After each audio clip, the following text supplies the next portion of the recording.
پاکستان اور افغانستان میں جو گزشتہ عرصے سے کشیدگی جاری تھی اور اب بالکل ایک سرحدوں پر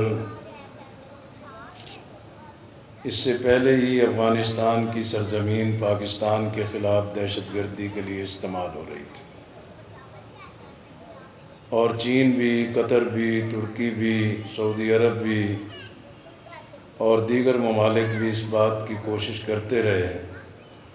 کہ یہ پاکستان اور افغانستان کے تعلقات معمول پر آ جائیں، لیکن قطر کی کانفرنس بھی ناکام ہوئی، ترکی میں بھی چیزیں ناکام ہوئیں،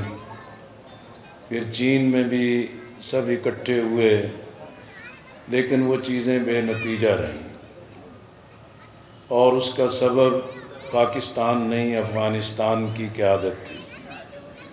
جس کی وجہ سے یہ تلخی اور کشیدگی بڑھتی رہی۔ پھر اس عرصے میں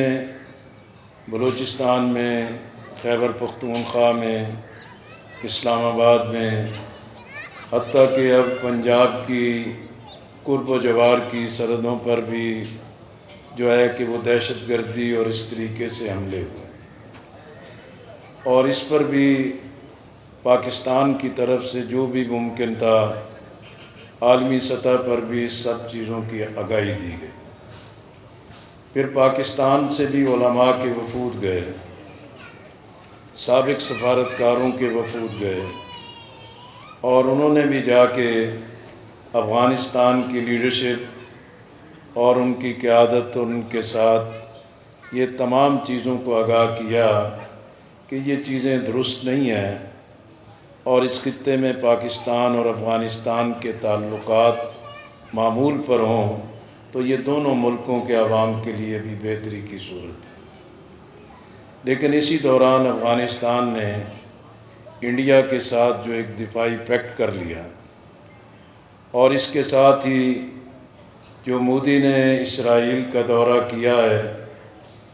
اور جس کی بنیاد پہ خود مودی اپنے ملک میں بھی ہدف تنقید ہے اور نشانہ بن رہا ہے، اور جس میں ایک دفعہ یہ پھر بات بالکل ابھر کر سامنے آ گئی کہ یہ ہنود و یہود کا جو گٹھ جوڑ ہے، یہ جو ایک ناپاک معاہدہ ہے، اور یہ جو انسانیت اور امن کے خلاف دونوں دہشت گرد جو اکٹھے ہوئے ہیں، ان سے کسی خیر کی توقع نہیں رکھی جا سکتی۔